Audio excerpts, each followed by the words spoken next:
Well, hello everyone, and welcome to another stream with me, Simon Williams, GingerGM, as I'm also known as. And should be a fun hour and a half or so tonight on this Sunday. I hope the weather is as fantastic where you are as where I am. Now in England, the weather is generally very rainy. But today it's been beautiful, sunshine, lovely. Sure, global warming has something to do with this, but a lot of people would deny that. But it's been absolutely gorgeous here. And let me tell you what we're going to do today. Well, I'm going to do a couple of things. First of all, I want to... Well, you may have heard I streamed from my own channel a couple of days ago. And it was, well, let's just say it has some, I didn't play very well, and it could have been a little bit of a disaster at times. And I wanted to sort of show you the human side of us grandmasters. So try to give you guys a bit of confidence. Look, even the best players in the world make mistakes. Even grandmasters make mistakes. Even grandmasters blunder. So I'm basically going to show you some examples from my own games, see if you can improve on where I went wrong. And these are all taken, most of them are taken from my own games. I've got 3 examples. They're little puzzles, so at home, don't use a computer, try to solve them yourself. It should be a bit of fun. And then later on in the show, so maybe after 20-30 minutes, I want to play a long play game. So this has proved to be very popular. And again, the idea of this, what I try to generally do during my shows normally, but sometimes I don't always, but normally I try to combine something educational so you guys can try and learn something. So you're kind of getting a free lesson with a grandmaster. And I think most grandmasters nowadays charge a lot of money, like $50 to $100, probably more actually, for a lesson. So I'm trying to give a free lesson away. And in the longer play games, what I'm going to try to do, so I'm probably try to face one of you guys, if can be. I'm going to try to play, well, the time limit will be, I think I normally play 15 plus 10 seconds a move. But the idea is to really explain all my thoughts and what I'm thinking, so you can think like I'm thinking and try to pick up little tips from watching this. And maybe one of you be lucky enough to get a game against me. Now I see UCF Chessmaster is here, and I did promise him a game, so we'll try and get a game against you, sir, later on, if you're still around. If my computer, well, the way that my settings, I can't always play the people I want to play, so if that doesn't happen, I apologize. Now we will get a game at some point, but I will play a longer play game against you later on. Okay, well, I hope you're all ready. It should be a lot of fun. And I'd like to say hello to everyone who's watching again, basically. So hello. Okay, so let's dive in with the first puzzle. And just to tell you something already that I think might give you immediate results, improvement. It's basically, I'm doing a course at the moment for a company called iChess, which is the biggest, most... should we say, biggest thing I've ever tried to do in chess. It's going to be a 15, maybe longer, 17-hour video course of lots of little videos. And I really, with this course, trying to get everything in there I want to get across. In DVDs, I've normally done openings. In this course, I want to get everything. And I was thinking, what is the main thing that can help most people improve? And it really is patterns. Now, that may sound like common sense. You might be thinking, okay, well, you know, obviously it's patterns. The more patterns we do in chess, the more we know, like tactical patterns, positional patterns, the better we're going to get. Now, just very quickly, one way that I improved quite drastically was understanding patterns, that setups, particular setups I could play in the opening, what positions they would give me in the middle game, and then what positions, even pawn structures, and the end game I would get. I'd stick with these openings, so I wouldn't keep chopping and changing openings. I'd stick with one opening. I'd play it for a long period of time. For example, I started playing chess when I was 6, and I played the same openings up to the age of 18.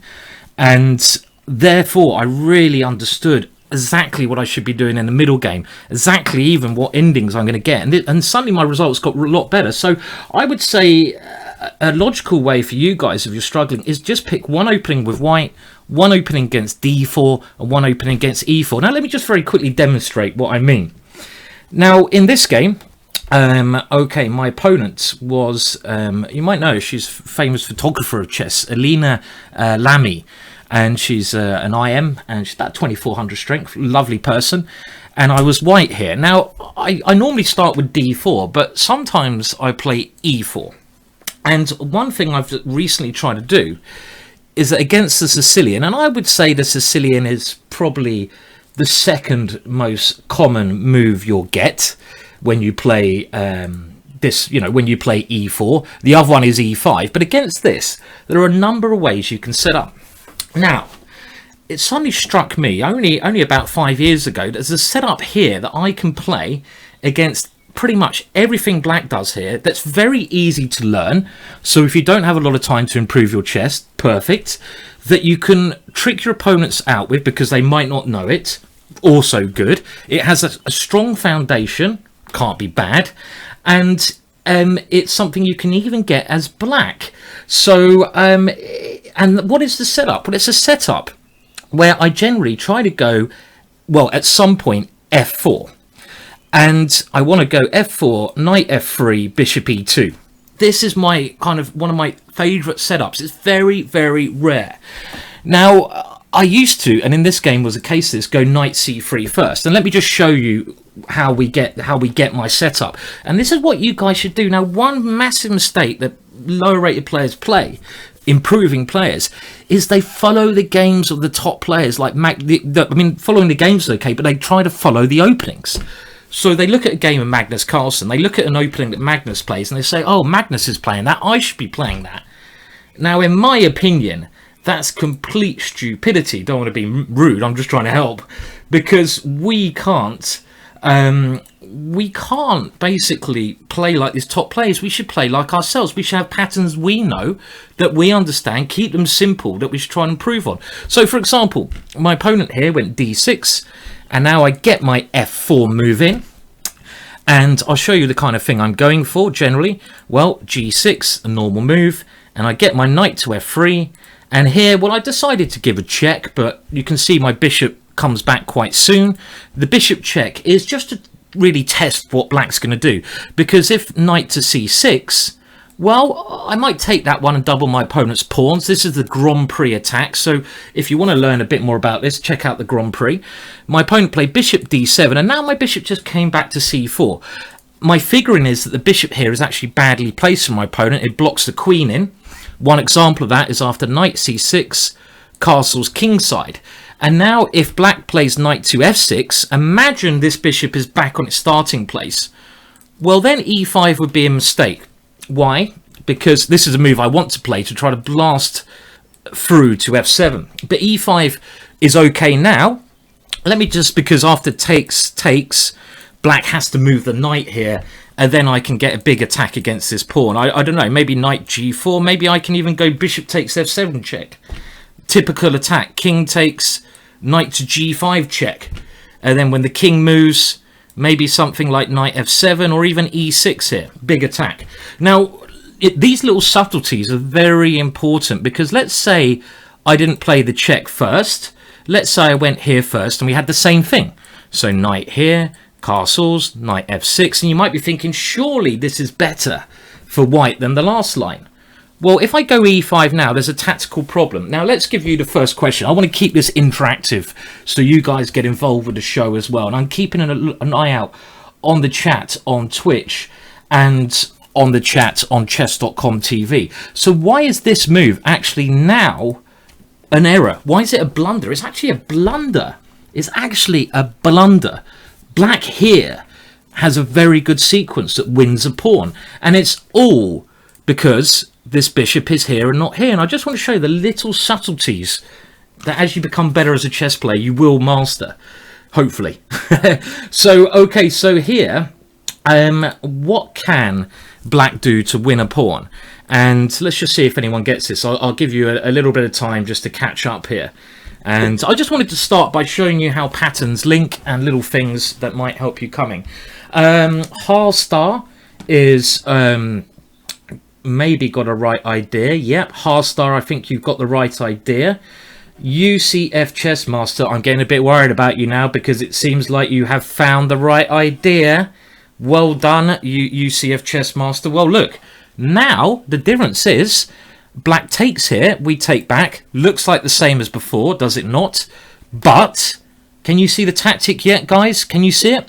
Because the bishop's not here, this queen is still open. So black can now go knight takes e5. Very, very subtle. And the point is here, if we take on e5, black now has the possibility of queen d4 check. And of course here, we're going to have to move our king. Black will take the knight. We've lost the pawn. At top level, this is kind of like enough to lose the game, in actual fact. So it just shows you these little subtleties. Okay, but the way the game went, very quickly, I'll show you. I've got my kind of setup. I'll show you what I mean. It went here, bishop c4, and now I castled. And what I'm trying to do is stop black putting the knight on f6. So black now went knight a5, and now my bishop just came back to e2. It looks like I've lost a lot of time with that piece, but I'm also trying to say, well, these two moves that black's played has weakened black's position. That's what I'm trying to do. Now black goes knight f6, I go d3, black castles, and now I've got precisely the position I want. This setup here, as I said earlier, is my ideal pattern. This is my ideal pattern setup. I play this as white in a lot of games. I know exactly what I'm doing. My opponent often doesn't have a clue how to defend, and it's very easy. There's not a lot of theory. And what do you do here? Well, I know the plan straight away. And you could even say this is a middle game position.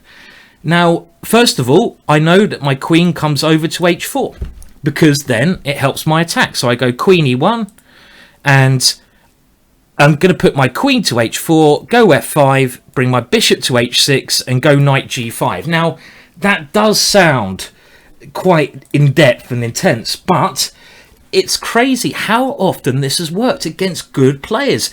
And if you guys just pick a simple idea like this, you have to look at some top games, pick someone as your example. I think it will help your chess massively. Little tips here, because you'll be playing certain patterns. Don't pick the main lines, pick a sideline, because they'll be less analysed. Now, let me give you another example of this. I'll get to the moment I messed up later on. Now, my modern way of playing this, which I think is really crafty, is to play bishop e2 here. This ridiculous looking move. And the point here is, I want to do the same thing. So do you remember the setup? I want to go d3, f4, knight f3. See how I'm trying to go for certain patterns. I know the patterns I want. I'm trying to get them in. And if I'm able to do this, well, what's the difference with this and the last position? You guys tell me. So what is the difference between this position and the last position? What is the difference? Now tell me that. And then we'll go back to G. Magnus Carlson. Good to see Magnus has joined in for this this stream. Hi, Magnus. Hi. I'm glad you're getting tips off me. Of course, only joking. So what is the difference? What is the difference here? What is the difference here between the last game I showed? Well, last time the bishop was here, remember? And I had these pawns here. Now, I don't mind having the bishop on this square often because it can come back in the game later on. It can come to this square and out here. And it's not a target. That's not the main thing. Now, when you're getting better at chess, you have to notice the main differences in positions. No one has noticed the main difference here and to the game in question. No one. Ah, well done, Killian. Yo, Killian. Hello, this is a more sensible stream than last time, Killian. And the difference here is there's no knight on c3. Precisely, Killian. In the last position, I had a knight on c3. Now, you've got to think, how does this help? How does it hinder? Every move you play in chess, you always ask yourself, why? Why am I doing that? What is my plan? What are the pros of that? What are the cons of that? Now, having a knight on c3, I don't like so much because nowadays I want to play, let's say e6, I want to play c3 because I want to control this square. I want to control this central square because let's say I play knight c3 going back in the other line. Well, black now has this move and black can swap off some of my attacking pieces. So I think this opening now, which I'm tending to play, this bishop e2 move, is very interesting. Now, again, I'm just showing you how you can build up a repertoire before we go on to the mistakes and play a game. You might be thinking, why not d3? Well, the issue is, you have to watch out for maybe black breaking with d5. And here, well, this is probably all right. But if I have a bishop on e2 and he goes d5, I really like the simple idea of taking and going bishop f3, and my bishop becomes a good piece. I like this position. I think white is slightly better here. So I'm just trying to show you how I've built up some little nice sequences. Now, before we move on, I'm really digressing here. You might be thinking, well, how can you use this as black? Well, what I do is black. Let's flip the board around. If my opponent goes knight f3 or c4, or often d4, I try to go for the same pattern. So I try to keep things simple, meaning I don't have to learn as much. I'm a lazy so-and-so. I've got other things to do in my life, like share a beer with Killian now and again. And, rather than spend my whole life learning the latest theory, it's a mistake to do that. You don't have to do that. So what do I do here? I go for the same setup. I often get this. Now, if they played a Reti, let's have a look so you can try to see what I mean. Well, here I try to go d6. And now if they castle without thinking, which a lot of people do, I go e5. And if they do this, well, look at this position. This is precisely the same as I had with white, but I've managed to get it with black. So again, I know what plans I'm trying to do. I'm trying to castle. I'm trying to get my queen to h5. I want to go f4, bishop h3, knight g4, checkmate. So I know the plans. So my first bit of advice is stick to plans you know. If you know an opening, but you don't know the plans, you just know the moves, you're making a very fundamental mistake. Every opening you're playing, and I'm sure you guys have all got your openings, ask yourself again, what are your middle game plans? What are you trying to do? Why you're playing that? What you're trying to stop your opponent playing? Go back from basics. Ask yourself this. Okay, anyway. Now, going up to the game. Okay, I'm going to go back to the game because I've gone a little bit digressed there. First question, well, not first question, but let's have a look. Now, I've got this attacking position. I'm jumping way forwards. I had white here. And we said, look at my bishop. Well, look, my bishop has managed to come round to b3 on a fantastic attacking diagonal.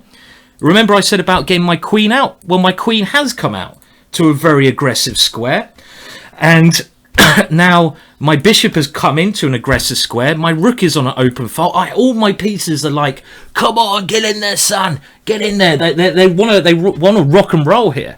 Now, after queen to c7, I'm just going to show you where I went wrong. Now, already here, I may have had the move g4. I'm just thinking, why don't I play g4 here with the oh, maybe g4's okay, but then the knight moves. Let's see. I built up. I didn't rush, and I waited until the key moment. Now, I'm just going to get to the key moment. I'm trying to force my opponent's pieces to a bad square. And now my rook can come in, so I'm building the pressure, I have a great position here, great position. And now, okay, my opponent goes in for counterplay because this is the only chance my opponent has. But I now bring in my last piece for the attack. I'm giving up a pawn, but if my opponent takes that pawn, there's going to be a disaster here. And this is already very bad, but my opponent decided to try and start an attack against this square. And now I went for rook takes g7 check. And here, question to you guys, white to play and win. And this is checkmate in 4 moves. And if you find this, you improve on what I did. I played a great game up to this point. But as the saying goes, chess is like 99% tactics. And in this position, my tactics weren't up to it. So don't just tell me one move. That's not going to, when you're playing chess, you have to build up your tactics. This is like a tactics trainer. Don't just tell me one move. There's loads of tempting moves here. I've got a check. I've got a check here. You're going to have to calculate. So if anyone gets this, it's a 4-move checkmate, and you're going to have to type each of the 4 moves. Now, like I said, this was played in Amsterdam. It was played in a cafe in Amsterdam, probably one of the best venues I've ever been to. It's a very quiet room right by the central station, Hotel Batavia.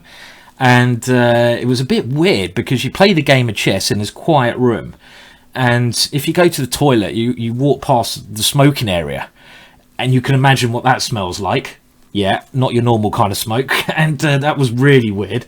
The bar was lovely, and it was just really a nice atmosphere after the game. Everyone would meet in the bar, even if you're drunk. It doesn't matter if you didn't. You'd have a look at your games. It was really, really cool place. And I was playing, like I mentioned before, a woman, I think woman GM. I hope I get that right, Alina Lamy. So what is the? Anyone seen the win here? Okay, well, Lona Druid is basically on fire here, but you've only got the first move.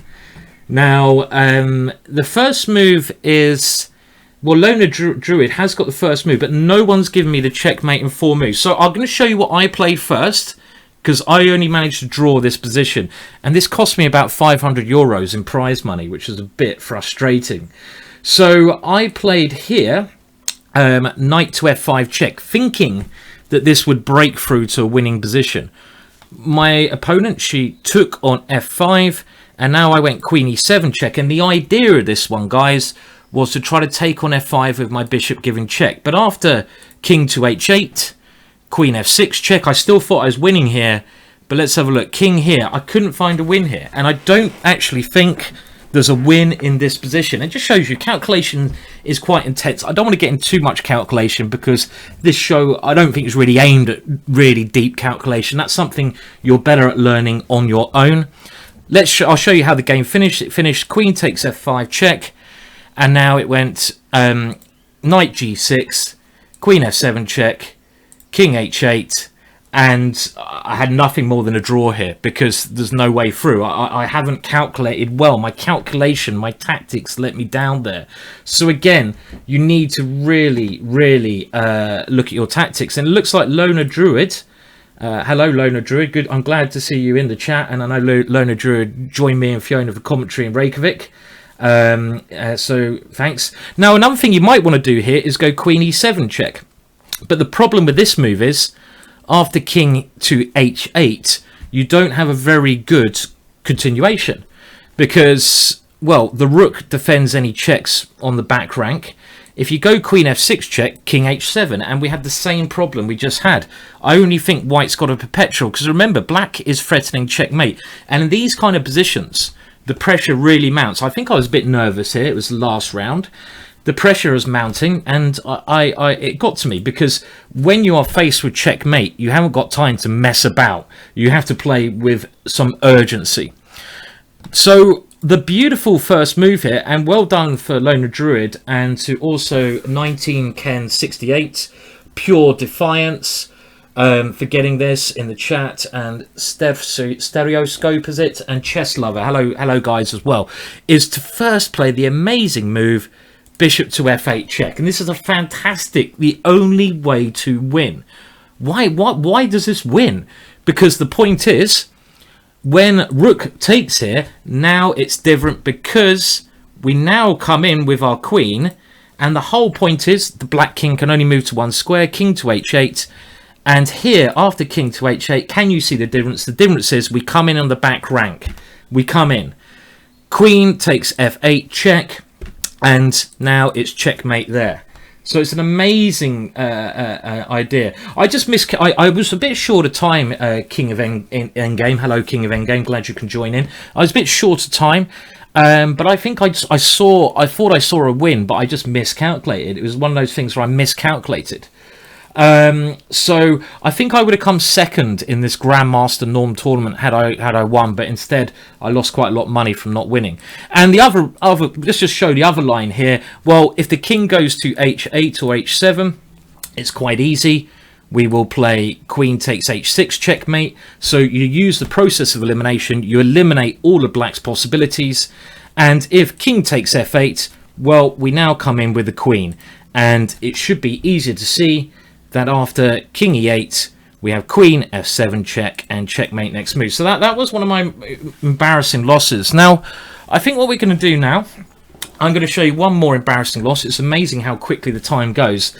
And then I'm going to play a long play game where I'm going to try to show my ideas during that game. Now, I did say to, I think it was if he's still about. I'm going to try and get a game with, is it UCF? So if you are still about, I think it was UCF in the chat, please do make yourself known. And if you want to play, hello Blazer Roll as well, glad you could join in. If you do, oh, UCF, yes, UCF. By the way, the game ended in a draw. I mean, it's a bit complicated, you know, in the end, but it was a draw. Now I hope you can. Okay, so I'm going to show you one more. Now this one's quite the most embarrassing moment of my life, and you're probably gonna think I'm a complete patzer after showing this one.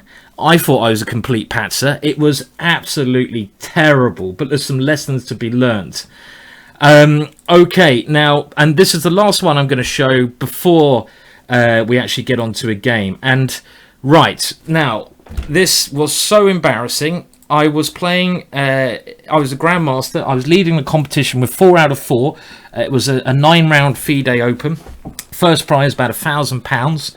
Here I was with the black pieces, and I was playing FIDE Master Peter Sauray, who's about 2350. And in this position, I just played Queen takes D3. I've gone 2 pieces up, and you know what? I was getting a little bit annoyed here, which I shouldn't have done. This is my own stupidity. I've only got myself to blame for being an idiot. We've got to admit to being idiots at times. Yes, I am an idiot sometimes. It's part of being human. That's my excuse. And here, I'm 2 pieces up. I mean, I'm 2 bishops up, and my opponent hasn't really got anything. And it was the second game of the day. I was getting a bit tired. I wanted to get some food. And I was thinking, come on, man, just resign. Just resign. Look, you're completely lost here. You're playing a GM, a bit arrogant. That was stupid. It was my own fault. People can play on if they want to. I think there is a time when people should resign. They can't play on forever and waste time when you need to eat. You know, it's completely lost. But look what I did here. I mean, I'm 2 pieces up. My opponent went E5. So I thought, okay, I'll just take another pawn. And this is, of course, one of the easiest wins you will see. One of the easiest wins you will see. My opponent now played a check. I thought, okay, come on, resign. I went King F7. I was looking a bit annoyed. There was quite a big crowd around the game. And now my opponent played an unbelievable idea. He played Rook B1. I fought for about as long as this, and I took it. Because you know what I thought? I thought this was his way of resigning. I thought he'd played this move in order to resign. I thought, look, he's resigned. He's given up another rook. Maybe if I'm completely stupid, he won't, you know, he'll better take my rook. I'm probably still winning there or better. But I thought this was his way of resigning. But he had set up a devastatingly horrible trick. I went Rook takes B1. Thinking, okay, well, now I can go and have some food.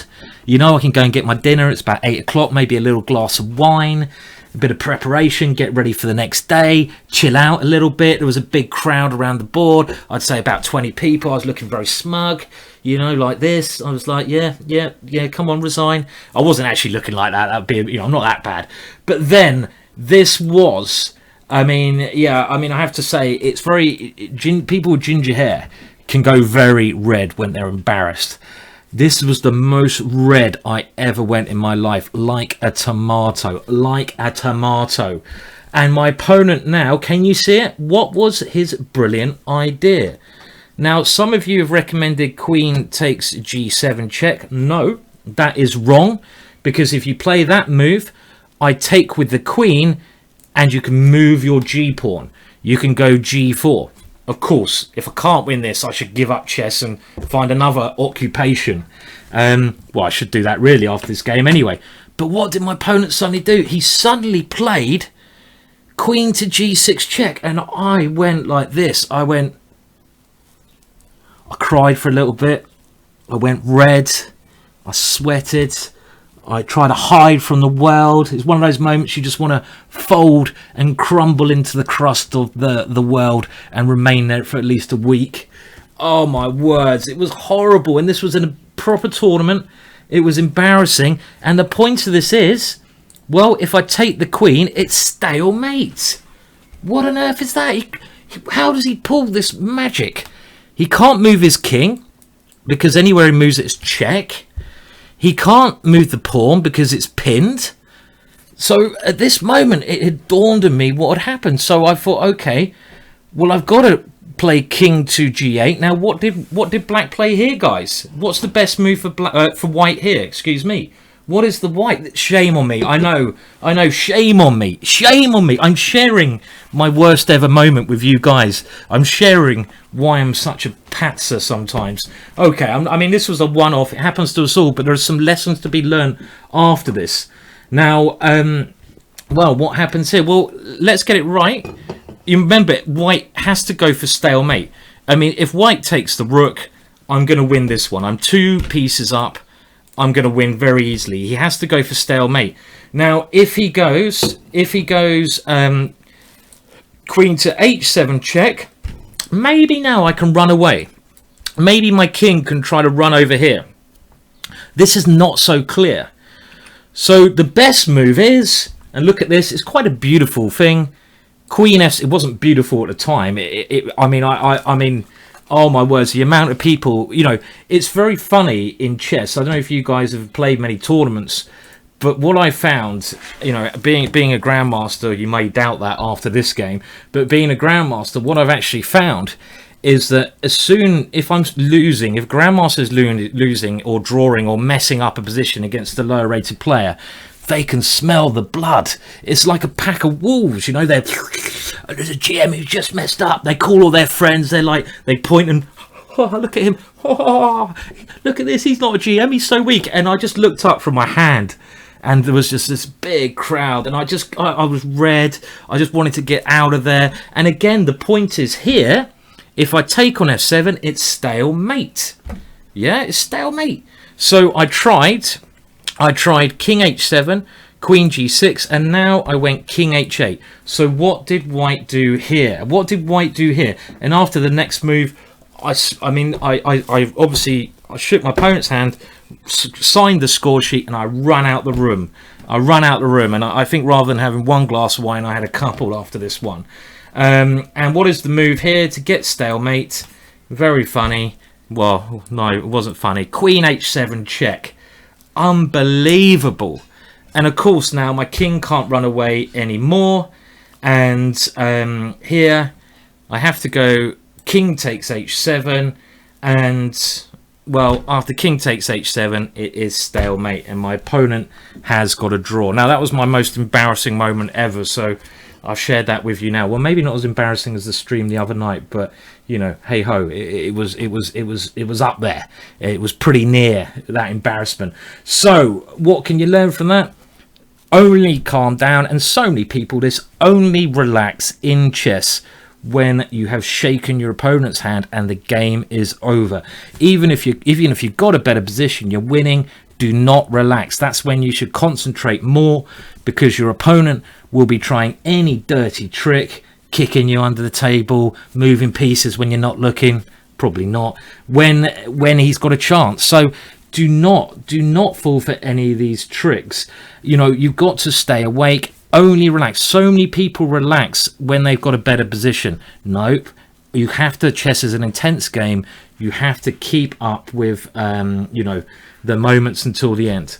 Okay, right, now, I think I'm going to challenge now. We're going to play a longer time limit.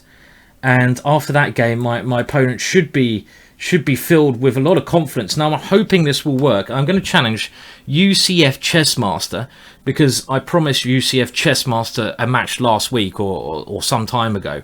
And we're going to play a longer time limit. I'm going to talk through my ideas. This has proven to be quite popular because, again, I'm going to try to explain to you how a grandmaster thinks. Hopefully, you'll pick up some tips that will help you improve your own game. Or maybe UCF Chessmaster will just destroy me and I'll be really embarrassed. Okay, so if we have time, I want to get this game in because it's only an hour and a half broadcast, this guy. So I want to get this game in if I can. Get this game in. So first of all, I'm just going to put the challenge over to UCF Chessmaster. So UCF, I'm about to challenge you. Let's hope it works this time. I don't know why it hasn't worked before, so be ready. Hopefully you're logged in.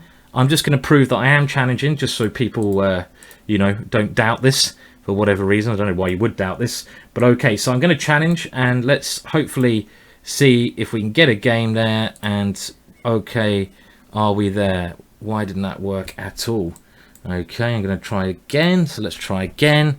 It says you're offline. It says you're offline. I can't play. What's your handle, UCF? What's your handle? What's your handle? I see that Blazero is asking, did my opponent start laughing? I have to say, Blazero, if my opponent started laughing after that occurred, I don't know what I'd do. I wouldn't be happy, and I'd probably never speak to him again. But the guy was a very nice. The guy's a very nice guy, and he. Well, I mean, what can you do? He tricked me good. He tricked me good. Well, it says you're offline at the moment, UCF. I can't play you if you're not there. You know, I can't play an empty board. Okay, let's. I'll give you a couple of minutes. I'll give you a minute just to log in, and we'll try to get this longer time limit game playing. Blaze Rose telling me Fiona had a good win. Good to hear. Good to hear. So let's have a look, and I'm just going to see if we can. Okay, let's see if you're online now. So I'll try again. Oh no, don't want to do that. No. Ooh, I nearly started a game against someone I didn't want to play. So let's try again. And let's see if you're online now. Okay, I've just sent a challenge through to you. And we're on. Okay, now I know UCF hasn't got one of the highest ratings, but hi, it doesn't matter. The point of this is not about the ratings, guys. I'm sure a lot of you out there are the same rating as UCF. It's about how I'm going to think, what you can take away. So I'm going to now play E4. Because, well, you can probably guess, we've been talking about patterns, we've been talking about little setups that we can use to improve, and I'm going to see now if I can do that in this game, if I can use the setup that I know. So, okay, so UCF has played the Sicilian, and I've just been discussing what I do against this. I play not a main line. I think I'm one of the only grandmasters in the world who's played this. Hello UCF, and good luck to you as well, sir. And the line, I'm just telling you, if you watch the start of the show, I play this weird little move. Now, why do I play this little move? Because I want to get into a position that I understand. I wanted to get in a position that I know. I have to obviously, you know, think about what my opponent's going to play. So many lower rated players forget about their opponent and what their opponent's plan is. It is key to adjust your plan depending on what your opponent plays. So we're going to have to see what UCF does here. But my plan, if I get a chance, generally, just to let you know, is to go D3, F4, knight to F3 and castles. Okay, so I'm going to go for my plan. Now, do I go F4 first or do I go D3? I think I'm going to go for D3 in this position. And let's just see if we're going to get something in. Now, this is what I'm suggesting you guys do. Try to find some games of players where you like the pattern. And then think for yourself, can I get this pattern in? And I've just been explaining, if you missed the start of this show, you might not understand this move, but I explained this move at the start of the show. And the idea is that I want to get this kind of Grand Prix setup in, which I've discussed. I discussed this at the start. I like this kind of setup. I understand it very well. And of course, I'm going to adjust to what my opponent does here. But I don't want to put my knight on C3, because in the Grand Prix, you put your knight on C3. Why do I want to leave my knight here? Because it gives me the extra option of playing pawn to C3, which could be good for me, because one square my opponent wants to use is the D4 square. And even when you've got your own patterns, even when you've got your own plans, you basically want to stop your opponent's plans. So that's why I haven't played the normal Grand Prix. I've kept my pawn here. Now, this little opening, people may be thinking this is, you know, what is this guy doing? Well, you know, what I'm doing I think is very clever, and I'm doing a pet system. How many times have you guys played people, maybe your friends, when they have a pet system and you just don't know? You seem to get in trouble in every game. Well, one of the reasons this happens a lot is that, you know, if you're playing some of a pet system, it's not what happens in the opening. The opening is overrated. What happens in the opening is not so important when you're at a lower level. I think what lots of beginners do nowadays. They look at the games of top players, and they basically, whatever the top players are doing, they try to copy. That's not good advice for low rated players. What you should be doing is concentrating on plans. So here, I've done my setup. This is my stage 1. Now, I normally try to do things in stage 1. I'll do a video of this later on. Stage 1 is this setup for me. And I've discussed how you can get this with black. I'm going to discuss after this how you might be able to get it against other openings, give you a little bit of, clues. I don't want to learn the latest theory in the Sicilian, because that will take me a long time to learn the latest theory. I want to use my time effective. And what I mean by effective is that why do I want to learn 30 moves of theory when I can play this setup? And now here, normally what I do, and I'm going to put it in this position, stage 2, it depends where my opponent puts his knight. I might change my plan, because now that he's maybe angling to get his knight to e7, my plan of getting my queen over to h4 is not as effective. It's still dangerous, but it's not as effective. It still can work, but it's not as effective. But you know what? I'm going to do it anyway because it's easy. And what my plan is at some point to put my queen here, and I'm still sticking with the idea of going f5, and then we're going to see my bishop on c1, hopefully swing into the game. So this is kind of stage 2. And maybe what you guys should even do when you're learning openings, don't just look at, I mean, some of the worst opening books I've read are opening books where they just go, if e2, e4, you should go e6, blah, blah, blah. It doesn't tell you why. Each move, I've got a reason. Why am I playing each move? Okay, well, I'm playing queen h4. Let's ask ourselves this. Why? Because my queen will put pressure on my opponent's king side later on. For example, if my opponent castles now, which he probably should do, at some point I have a possibility to go knight g5, threatening checkmate. Maybe I don't want to do that straight away because he can defend against that with h6, but it puts my queen on a nice aggressive square, so a little bit of pressure on him. And what do I want to do next? Well, I'm going to wait and see what my opponent does, but one of the reasons I've left my knight here is that I might want to play c3 in this position. And why do I want to play c3? To guard d4. d4 is a square my opponent may want to come into. I'm trying to stop my opponent's plans.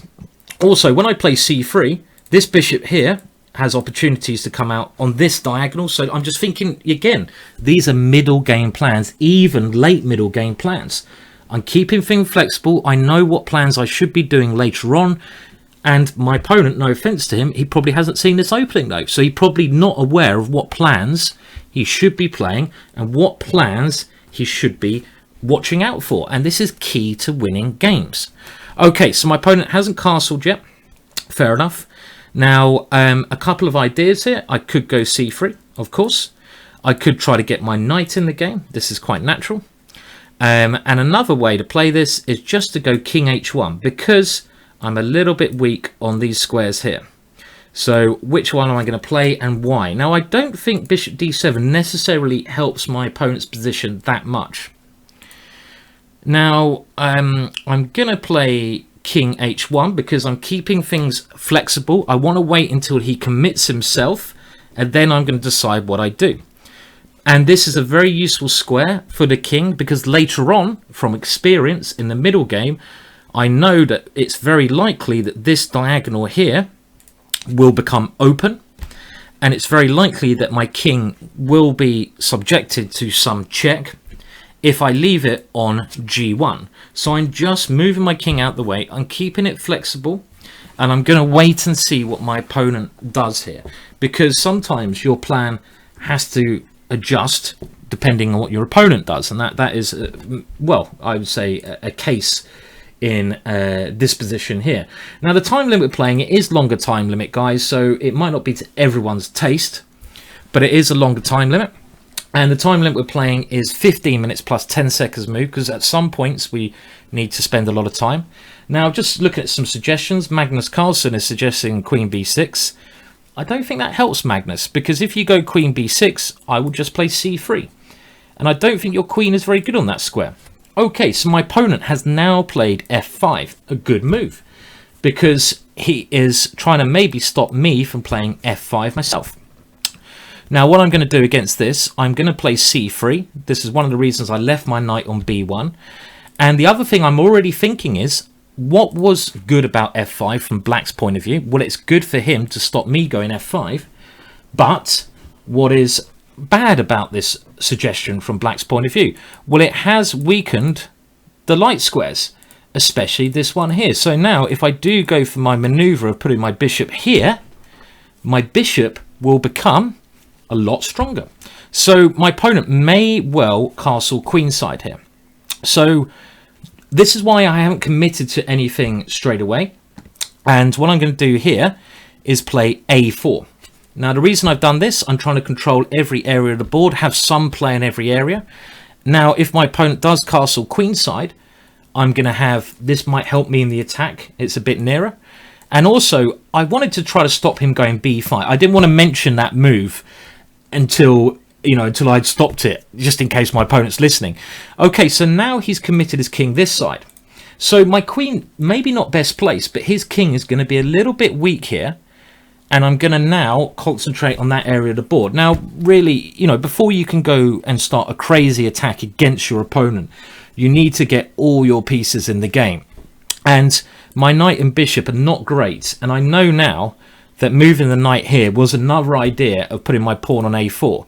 Because my knight has a lovely square on b5, attacking the queen. And also, if my knight comes to c4, then it can't be hit by the move b5. So this move, knight to a3, makes a lot of sense here. Now, again, I'm not saying that this opening is better for white, but it's not worse. And if you know the ideas behind, what happens in the opening, it can get very dangerous. And what I'm trying to teach you in this sort of lesson today is it's so important, I think, not to follow the trends of top players. Maybe learn from them, but you don't need to copy them. I mean, you don't need to. Too many people copy them. And the other thing you can do, as well as, is to find your own setups which you like and just try to improve them. And they don't have to be well known. You need to do a little bit of research on that. Now, I don't know how many, if you want to look at more of these videos, I've got loads posted on my YouTube page, which generally I've done pretty well on these videos. But, okay, let's first of all think what I'm going to do against this move. Now, I could try to get my last piece into the game. Bishop to e3 is a very, very logical move, because then I could try to play d4 later on. My bishop on e3 is well positioned. Does knight b5 help me? Well, he has to go queen b8 then. Does that help me? I'm not sure it does. I could go e5. Let's look at e5 first, because I want to then kill his bishop. His bishop will be trapped out. So if I go e5 here, okay, he can go pawn takes e5, pawn takes e5. Now, I don't think he can go knight takes, because his knight on e7 is on pre. So e5, takes. He could go bishop takes, but then that bishop is quite an important defender for him. I think I can then go knight b5, knight takes, bishop f4 at some stage, and I get a good attack on the dart squares. I'm quite liking that, even if I have to sack a piece. So I'm thinking maybe, if you can see what I'm thinking, positionally I want to play e5 because it kills his bishop on g7. And if I go e5, you can see how useful my pawn on c3 is. I want to go e5 and d4. Now I can't play d4 straight away, I don't think, because e4 loses.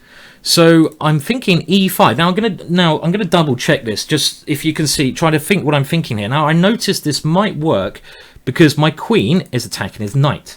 So e5 takes. Now if knight takes e5, can I go queen takes e7? But then he has bishop f6 trapping my queen. So what if I go e5 takes knight b5, queen b8, or knight b5, queen b8, e5, takes, knight takes, queen takes here. then my queen's not getting trapped because I have this one. I've forced his queen away. So hopefully you're following this. If you're not following this, don't worry. I know it's it is quite intense. Now, e5, if I go e5, takes at some point. So knight b5, queen b8, e5, pawn takes, bishop takes, knight takes, queen takes e5. Now, that bishop to me looks like a great defender of his king, but do I have enough counterplay? Bishop f4, queen takes e2. Now, if his rook wasn't that square, I would have checkmate with knight somewhere. Well, nearly checkmate, but it is there. So maybe this is not quite working, and we don't want to like risk things too much. But what I am thinking is, if I go bishop e3 first, just improve my position. Am I concerned about my opponent playing e5? I don't think I really am, because I can take on that square if he plays that now. But do I want to put... Is my bishop really that good on e3? So this is the way my brain's working. I really want to get e5 to work. So I'm going to look at that again, because instinctively that looks like the right kind of move. So I'm looking at knight here, queen b8, e5, takes, bishop takes e5. This looks instinctively right to me. Now, I have other options there. But I'd like knight takes, queen takes. Maybe queen takes. I just play bishop to f3. And say, I've got loads of compensation. I don't know. It's a bit risky. I don't need to play this e5. So, I don't know. This e5 move, I can't quite get it to work. So I might now think of other options because it's not quite working. One more time though, because I really want to play it. It's the most interesting move. Here, takes. So I'm just analysing this. Obviously, I just need to think about it a little bit. Takes, queen takes. And now bishop f4, queen takes e2. There'll be a lovely idea if his rook is on d8. I have queen takes here with checkmate, but it doesn't work there. So I have to go bishop here. Then something like queen to b8. And I can try to blast him open with d4. It's getting dangerous for him. I think I'm going to go for it. Instinctively, I feel this might be quite a good idea. So I'm going to go for it. I'm going to play it. Now, bishop to e3 might be a better move. And my opponent, the downside I've got against playing this is my opponent is probably listening to what I'm talking about, which is a little bit annoying to me, because I'm giving away all my thoughts and giving my opponent a little step into my mind. But I'm going to go for this, and the idea of this is I want to win his bishop, his dark square bishop, because if I win that piece, his dark squares, this is the reason why, you have to ask yourself why, the dark squares around his king become weaker. So d6, if I can get rid of this bishop, and also if my bishop can get here on this fantastic diagonal, it looks like I have good attacking open lines. So it's certainly risky for my opponent to take on e5 here, but I don't know what other options basically he has. Other options here except for taking it, because otherwise his position's bad. A little bit of advice is, if your position's bad anyway, then you might as well be bad and a pawn up. Now, another thing I wanted to talk about, which is quite relevant for this, is time management. And this is something a lot of players have big issues with, and maybe you guys have problems with time management in long play games, if you want to play long play. Now, I think what we're both doing okay here is managing your time correctly. What that means is, early on, when the moves are obvious, we play quickly. We don't need to spend a lot of time on an obvious move. But in chess, at certain areas of the game, in certain areas of a game of chess, things get very intense, and there's probably, I would say, we call these critical moments in chess. And in chess, there's probably, I don't know, 3-4 critical moments in one game of chess. So what I suggest you need to do is move quite quickly in obvious situations, double check calculations, spend more time in every calculation. But when you're playing a move like this, you can see I spent quite a lot of my time there, 3 minutes. So I spent more of my time, and in critical moments, you need to spend longer on these critical moments. So time management is key. It really is a very key thing to bear in mind, managing your time correctly. Hello, Charlie. Hello. You all right? Hello. Might have a cat join us here. It's going to make things a little bit more tricky. Hello. Okay, he hasn't joined in the broadcast yet. Maybe he wants to. We'll see. You know, Charlie the ginger cat sometimes comes and says hello, but yeah. Okay, we'll see. We'll see if he joins in. Okay. Anyway, back to the game. So I think you know, time management is a key thing. Another thing you shouldn't do really is play too. If you want to be a serious over the board chess player. Now look, I suppose in chess you've got to think what you want to do. Do you want to just enjoy chess, play blitz, or do you want to improve in competitions? Now, if you want to improve in competitions, one thing you shouldn't do is play too much blitz chess, because it's just not. It's not going to help your. It's not going to help you improve in the long run. It just won't do.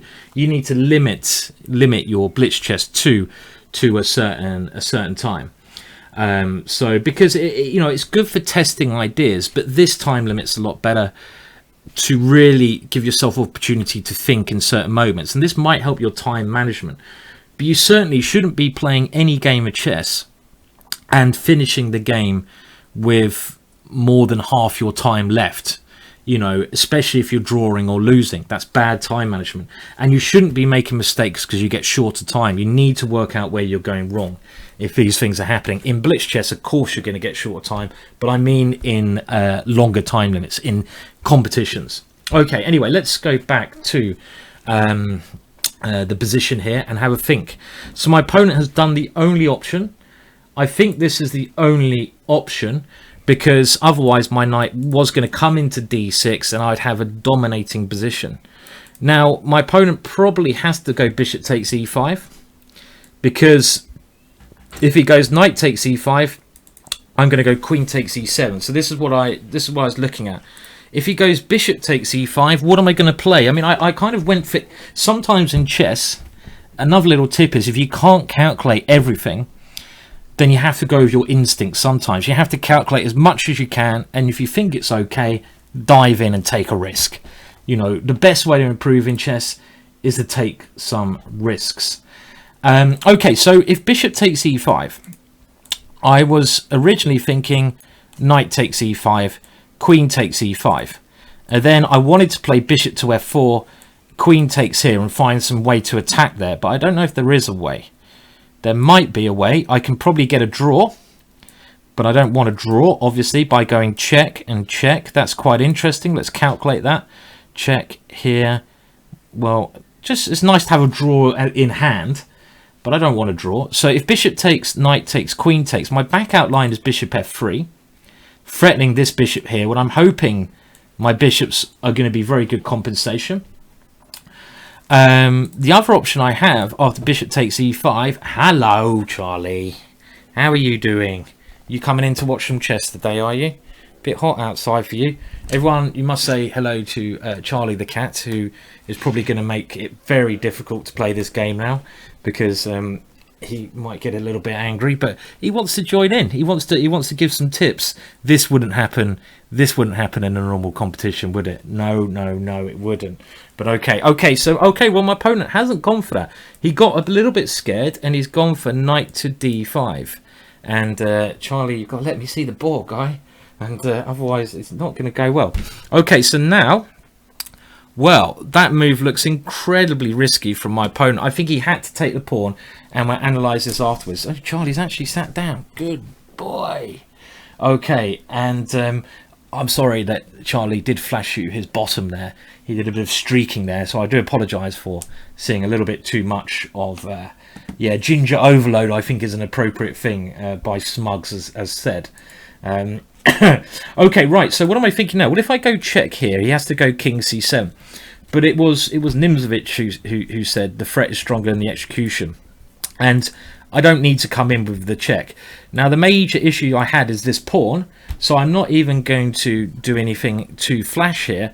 I'm just going to try and keep things under control, I think, and go d4 here.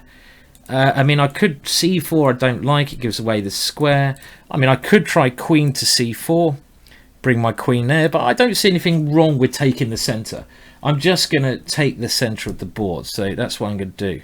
And we're taking the center of the board there, and I do actually have one hand, you know, rubbing Charlie at the same time, so I'm certainly doing a bit of multitasking here, a little bit of multitasking going on. And yeah, I mean, another thing I've had with chess.com, I don't know if you guys get this, but when I started doing this series, there was I came across a couple of cheats. It was quite funny. I don't know what you guys think, but on chess.com, I know for a fact they got one of the best chess detection things out there. I know they've spent loads of money, loads of time, and they built ways of finding cheats. I know they have, because they told me about it, and I think this is great. But there was a lot of people. Basically on whoa, what have you done, Charlie? What have you done? You've pressed a button there. Okay, it's all right. Hello, you got a face up there. There was a lot of people saying, oh, okay, it was oh, what are you doing, Charlie? You're actually standing on the thing. Was saying, well, chess.com's bad because there's so many cheats who play on chess.com, blah blah blah. Now, from my experience of playing on other sites, you're going to get cheats anywhere, and to me that's like saying it's the prison's, you know, it's like the prison's fault that the prisoners do so many bad things. Blame it on the prison, you know, blame it on the prison, because it's clearly their fault that there's so many bad people in the prison, isn't there? I mean, I don't get that argument at all. Because I did come across a lot of cheats, and it was quite funny. I seem to become a good cheat detection, because most of the people I played actually got banned from chess.com quite quickly, which I thought was quite funny. Hello, Charlie, you just want to get, you're showing off now, Charlie, aren't you? You're showing off now.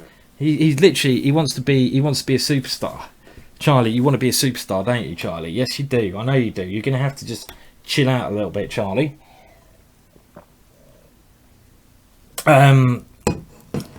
Okay, right. Okay, so let's have a look anyway. So my opponent, I can't see at the moment, has gone a6. So come on, Charlie, you're gonna have to move, because I can't actually see the board. So I'm thinking my knight is going to come into the position. That's a better comparison. Yeah, it was the pub's fault I got drunk. That's a much better comparison. Yeah, well done. The prisoner one was just one I thought off the top of my head. Well, my next move doesn't require any thought, so I'm not going to spend a lot of time in it. My knight belongs on d6. Now, if you can get a knight into d6, then that is certainly something you want to do. So the knight's gone in there, and now my opponent's pieces seem misplaced. But how do I increase the pressure here? I mean, this is a better position for me, but only slightly better. Well, I'd like to sort of get a rook to the c file. That seems like a good idea. And I'd also like maybe to get b4, b5 in. That's quite a good idea. Now, I've only got one piece not developed, so if I want to keep things simple, the bishop on c1 is not developed. Now, it would be absolutely crazy to go bishop h6. Why? Because why on earth would I want to swap off this piece? I've killed that piece. I've killed that piece with my pawn. So you only want to make exchanges for one of your worst pieces for one of your opponent's best pieces. I mean, that is about as logical as you can get. So I certainly don't want to swap that off. So I'm just going to keep this simple and think of the best square for my bishop. And the best square, therefore, without too much thought, is d2. So I'm going to move it there. Because on d2... I can now get a rook to c1, line that up against my opponent's king. I can increase the pressure. I don't need to go for a knockout blow yet. I'm only going to go for a knockout blow when I have the foundation. But I can also now, maybe b4 is coming, where my bishop gives a little bit of extra protection. So my opponent, of course, is trying to swap queens off here.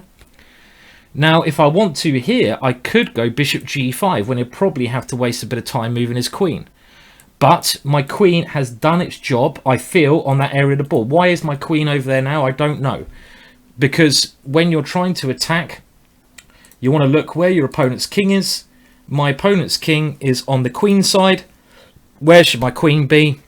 I need to bring it back over to attack. So I'm simply going to go queen e1.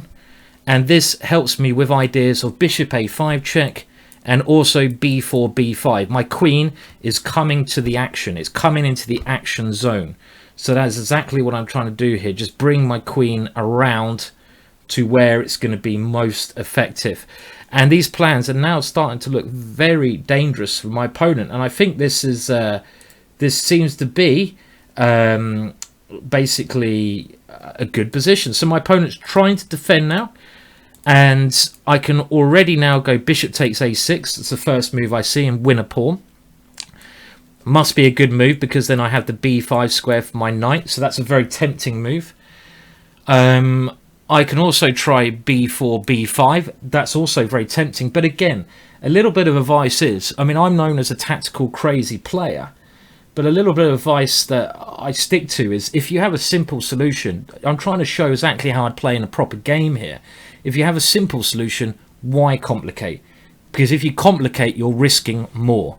Now, my simple solution here is to go bishop takes a6 because I win a pawn and I give myself the b5 square. So I might as well keep things simple. And the thing that I've also done here, my opponent's pieces are suffocated. Look at my opponent's pieces. The bishop is suffocated and his other pieces are okay. So he's come in. Charlie, don't get naughty now.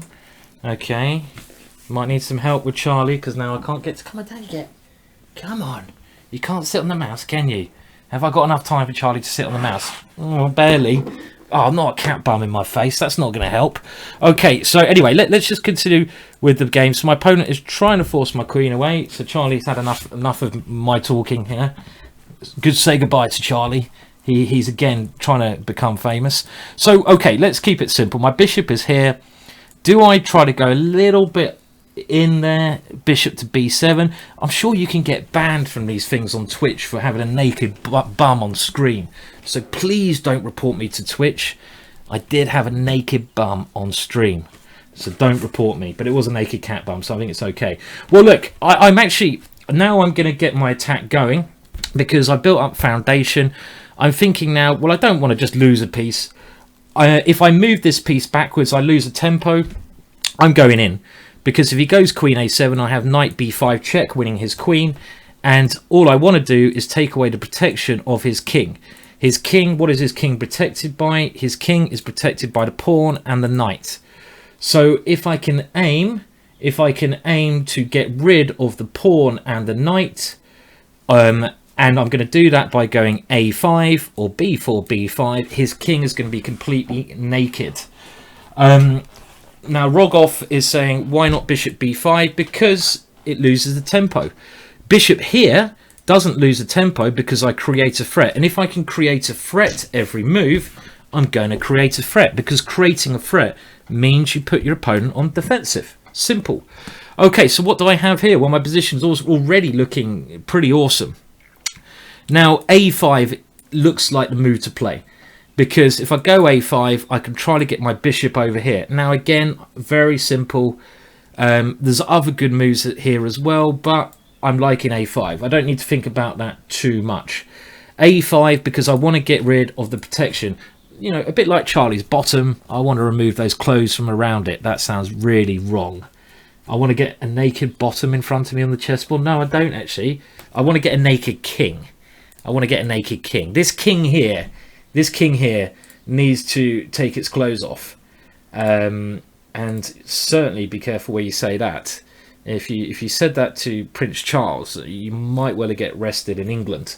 And I know if you say anything bad about the Thai king, you can get 15 years in prison, can't you? So let's not even go there. Okay, right. So my opponent is trying to defend. Maybe he's trying to run away with the king. He's losing a lot of time. I might even bring my bishop to g5 now, because his queen doesn't have many squares. But first of all, let's have a look at ways. Well, I mean, I think if I take on b6, this can only help me because I make his king more naked, and another piece is able to join in the attack. So I will take on b6. I'm not even going to calculate at the moment. I don't need to. I'm keeping things simple. And again, I'm trying to show you a bit of time management here, that if you have a simple way to continue, which can only help your position, don't even calculate. Don't even calculate. Okay, so now my opponent's taken with a knight. So now I need to think, how do I increase the pressure? Well, I have ideas of bishop a5. That looks very natural. But then he might go king b8. Is he going to survive there? I mean, I don't need to rush here. There's not a lot of urgency. I can maybe even move my bishop to c5. I like that one, because then my queen has options to come in. The thing with putting my bishop on a5 is that I block my rook, and my rook could be very useful. So what I might do here, well, how about I even go rook a6 first and then bishop a5, because I want my rook on the other side of the bishop. I want my rook on the other side of the bishop, if you can see what I mean. Unless there's an immediate win. So let's have a look. Bishop a5, king b8. Do I have an immediate win? I'm going to have to do a little bit of calculation here. What if I go bishop takes, queen takes, rook a8 check, his king comes back to c7. He probably survives there.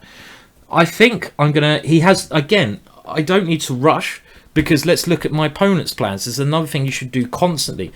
His rooks, they're dead. They can't move.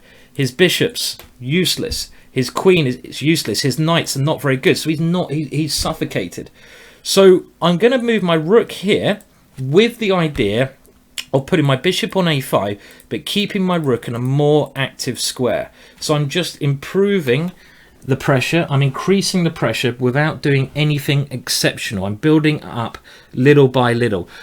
You know, if I was in a more drastic situation here, I'd have to do a more drastic move. I'd have to do something a bit more like, you know, urgent. But I don't. I have time, because I only have time because my opponent's pieces are basically really not doing much here. They're not doing much at all. Okay, so now he's moved his queen a lot of times here, isn't he? So he can't run away because I'm pressurizing that knight. I'm thinking bishop a5, continuing with my plan, is very good. Can I win by sacrificing? Taking here and going bishop here, check. Again, you don't need to unless it's mate. Don't take risks unless it's mate. So I'm going to have a quick look at this, but unless I can be certain it's checkmate, I'm not playing it because I'm sacrificing. Keep things simple. So rook takes, king takes, bishop a5 check, knight takes, queen b4 check. Well, it looks very strong, actually. King here, checkmate. Rook takes, king takes, check. What about king a7? Don't believe that, because I have queen to a1, and I have a bishop c7, checkmate coming up after that. So check, king takes, bishop check, knight takes, queen b4, check. Bishop b5, queen c5, checkmate. King there, queen a5, checkmate, king c7, queen a5. I think this is working. Now, I have two ways to win here. Now, I have bishop a5. And you know what? If I was playing in a competition, I would play bishop a5 because it's risk-free. And there's no point taking risk. But you know what? I think I've also calculated a win here, which is a forced manner. So I'm going to go for it. Because it's sometimes, you know, we like creating a little bit of art.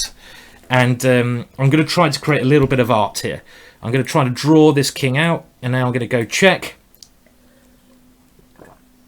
All my pieces are flooding around. And the point of this is I have this check. Boom. They're coming in. And it's checkmate next move. Checkmate next move. Wherever the king goes, it's going to be checkmate next move. If the king goes here or here, queen takes here is checkmate. If the bishop goes here, queen to here is checkmate. So that was the tactical way to finish this one. And my opponent is also very short of time in this moment. Okay, so I think this is checkmate. Just double check. Just don't want to make sure there's any mistakes here. That one looks like checkmate to me, unless I'm completely overlooking something. That's checkmate. So checkmate it is. Okay, good. Well, there you go. And I think I have to say thank you for the game, UCF. I would shake your hand. It's we got the game in the end, and thanks to the game. I mean, I hope I haven't been rude. I'm just talking through the ideas. We'll have a quick look now where I think you went wrong. Another thing you guys should do at home, if you play down your local club, you play longer time limits on chess.com, anywhere else, when you lose a game, if you want to improve, take a look at your games that you've lost and see where you went wrong. Don't necessarily use a computer, just look at your games and try to work out where you went wrong. You've got to improve from your mistakes. You've got to try to get better from your errors. This is the best way to improve. This is what the Russian guys did. When the Russians dominated the world of chess, what they did, they dominated the world of chess from learning from their mistakes. Now, I'm not going to play another game because the show's over in 15 minutes, but what I do have, we're going to look at this one, and then I've got some more puzzles, 2 more puzzles. I don't know if I'll be able to get them both in. I know you saw my mistakes earlier on, and let's have a look where I think things went wrong here. And again, what I've been trying to demonstrate here, for those of you who've been listening, and is how I've become a grandmaster. And what I do, I often pick openings which give me setups I'm used to and I know about. Yes, they are not main lines. No, they're not. I don't copy the best people in the world because it's too much effort. Why would I want to play 30 moves of Sicilian theory here, which I have to remember, when I can play bishop e2 and go for a normal setup which I know very well? So I know that with this setup, what am I going for? Stage 1 is to get castled and play all these moves. So I do stage 1 here. So stage 1 occurs. This is stage 1. Now my opponent goes d6, I castle, stage 1 still, and he goes e6. So here, there's actually a couple of ways to play. Now, moving the queen around to h4, you saw was quite useful for me because my queen applied a lot of pressure there. But again, I wouldn't know this plan unless experience, patterns. I know this is the right thing to do in this opening. That's why I play it. And I know it's the right thing to do in the Dutch. And also I know it's the right thing to do in other similar positions where you have these 2 pawns. This is the key thing. You have these 2 pawns here. This is why it works. So, I mean, another good move I could do is c3. So queen e1, here, queen h4. Now, I think my opponent can castle here. Maybe he should castle, but it looks very scary because I could play knight g5.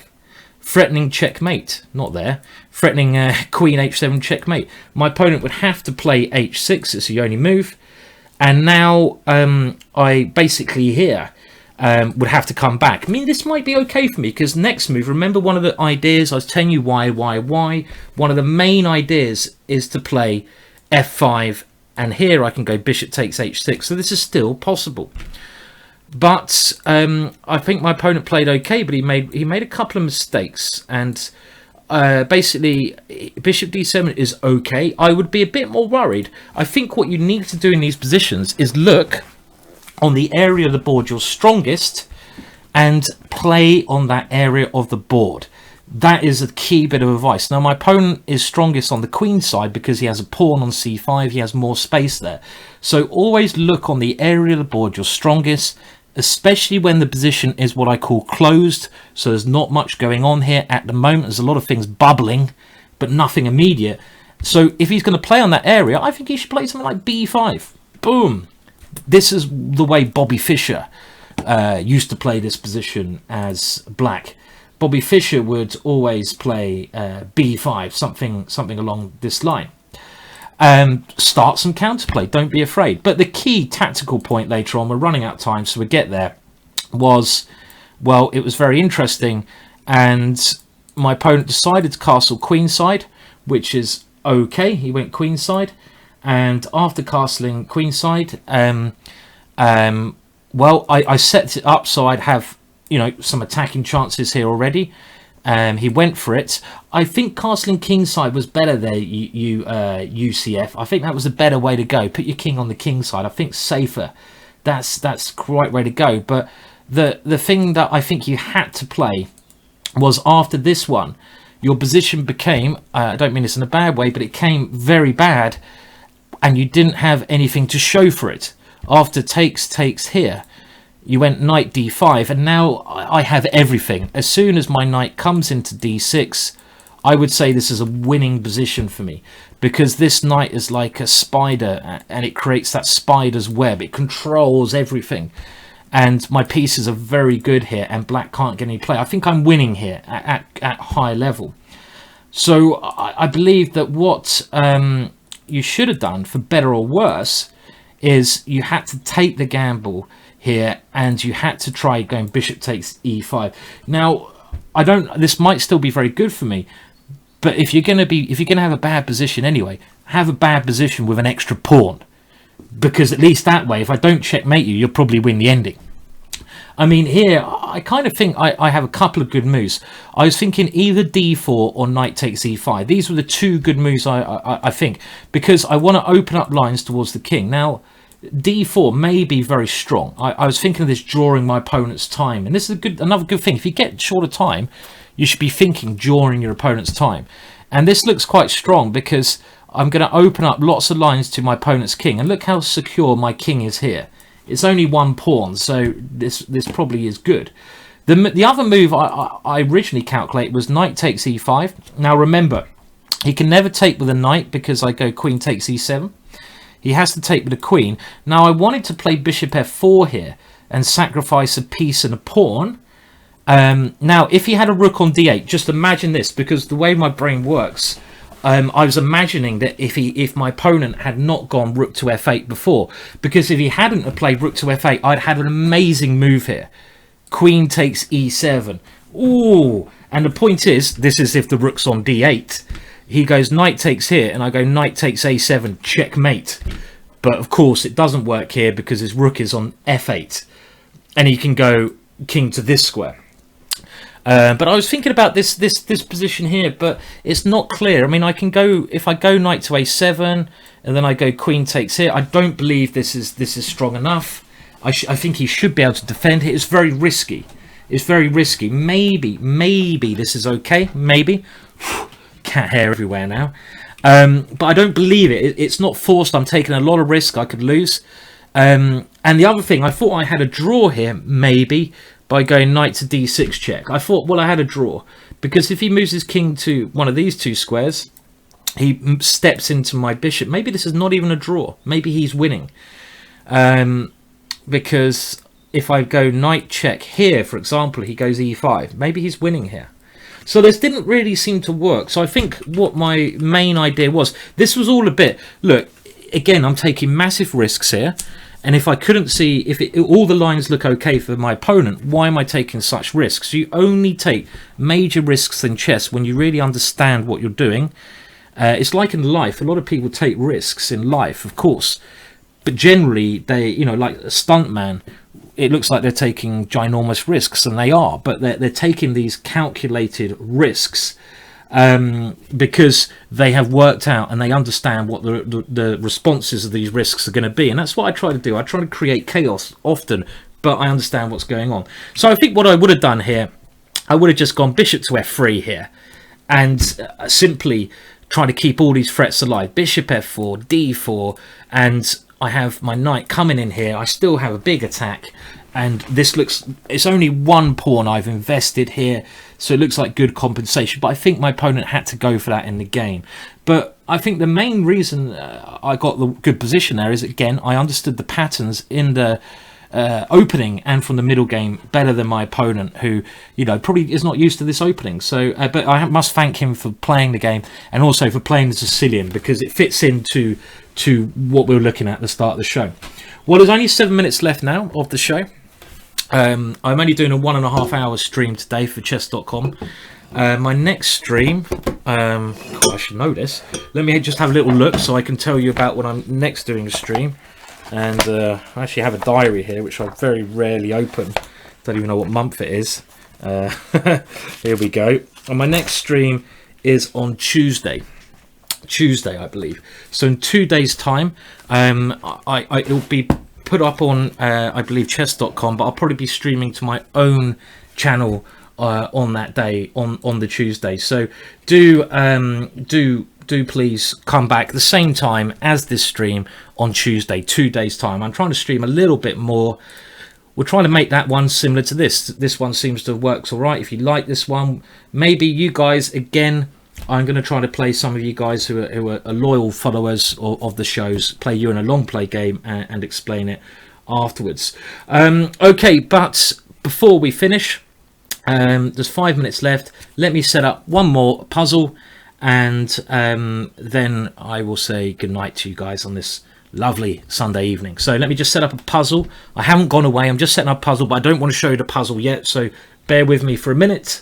Bear with me for a minute. And I remember that what I was showing at the show at the start was my bad mistakes that I've done, and I showed you 2 examples of when I basically had thrown away good positions and I'd mess things up. So I was showing you a bit of my own agony. So this is why I found an agony screen for us here. Look at that shell, the poor little shell. Okay, and rather than show you my agony, okay, I've actually got the position here. Look at that poor shell. It's had a tough life, that shell. Okay, now I wanted to show you this position here, and this was a game between two. It wasn't me, but it was another person's agony, and this one was I think the person who messed up here with white was one of the best players. Now I'm going to put you back on the screen because I need to find the names of the players here, just to clarify who the players were. It's always nice to know who's playing the players. So let's just pull it up now. And Nyadorf. Okay, that was it. Nyadorf. Okay, good stuff. So sorry, I'll be back with you in a second. I don't want to give away too much. Okay, so the player of the white pieces here was Nyadorf, and he's one of the best players ever. Had a very famous opening named after him. And in this position, his opponent had just gone rook c3. And we were talking about a second ago, you know, when your opponent offers a rook. Well, at the start of the show, remember my opponent offered a rook. I took the rook and it was stalemate, and I felt like an idiot. But to make things better, here's Nyadorf. Now, if Nyadorf had played queen to d4 here, this would have won him the game. And I'm not going to look at this too much, but just to tell you quickly, there's a threat of checkmate here, something coming in, and black can't do anything. He can try to get some checks on h3, but the king will run away then, and it will escape. This is winning. So in the game, Nyadorf thought, my opponent's just resigning. He's offered me a rook. I'm going to take it. Now it's black to play. This is the last puzzle of the day. Let's see which of you can test your tactical ability here. Black to play. What is the best sequence of moves for black here? What's the best sequence of moves for black in this position? And every move is 4, so you can tell me the line. Don't just tell me one move, tell me the line.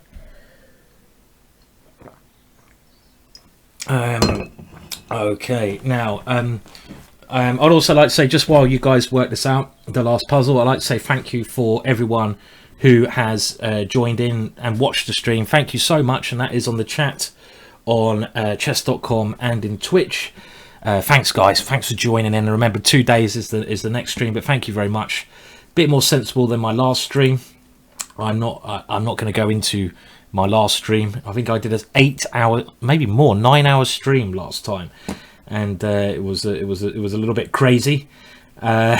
So we won't go there, but this one's a bit more sensible, and hopefully it's been of use to some of you. Hopefully I've taught you something in a fun way. Now, if you want to support me, you know, you can check out my DVDs, GingerGM.com. I sell DVDs, instructional DVDs, and you can, you know, buy a DVD. I've got some exciting things coming up, which are going to be secret, but I'll tell you about when they're done, which hopefully will be other ways to help you. Well, I told you about something I'm doing, a 17-hour course, which will be a real big bundle. Okay, so let's have a think. So, well, I don't think anyone's got the answer quite yet. No one's got the answer quite yet. Let's make it a little bit easier. Queen takes f2 check is correct. Now, what are white's options? Well, if white plays queen to g3, then he will, I haven't actually looked at this one, so I need to work this out myself. He will get in trouble, will he not? Oh yes, what am I talking about? G5, of course. and the king has to move away from the protection of the queen. So we will just go queen takes queen next, winning a queen. So you can't do that. So white is forced to play king g5, and now f6 was played, and well, this is not checkmate because black has queen takes f6. And I think what happened here is that Najdorf saw this position and he thought he was completely winning. But it is actually, oh, well done, Justin's. Justin's in the chess.com chat seems to be one of the first people to get this, so well done, Justin's. I can't see anyone else who's got this, so Justin's, congratulations. Let's have a look at the Twitch chat. Anyone else see this? And we're looking at the best sequence of moves for black. Nope. Justin seems to, well done, Justin's, you have this right. And now black can actually get stalemate. I mean, it looks terrible because, you know, checks won't help. If you go check, I'll just go queen f4. I'll get out the checks. I'm a rook up. If you take the queen off, well, I can either move the pawn or the king. So I'm completely losing. So here, the amazing move, queen h4, now gets a draw. Unbelievable. And the point is, the king has to take the queen, otherwise you lose the queen on f6. And after you take the king, even though you're a queen and a rook up, you're a whole queen and a rook up, you can now go g5 check, and whatever white plays in this position, it's stalemate. So it's a very unique example of stalemate, this one. Very, very unique, this one. I mean, this is completely unique to the world of stalemate, I think, you know. And can you see that? Whatever happens here is stalemate. Because, you know, if white takes the pawn, it's stalemate. If you move the king, it's stalemate. So that's really the end of that one. So it's amazing because you don't normally see little pawn moves leading to stalemate with so many pieces on the board. I think that's a nice way to finish the show. Okay, well look guys, again I'll say it last time, thank you for tuning in. And I'm going to call it a day now. The video of this, if you missed the start, will either go up on my YouTube channel or the chess.com channel. Keep an eye out for it there.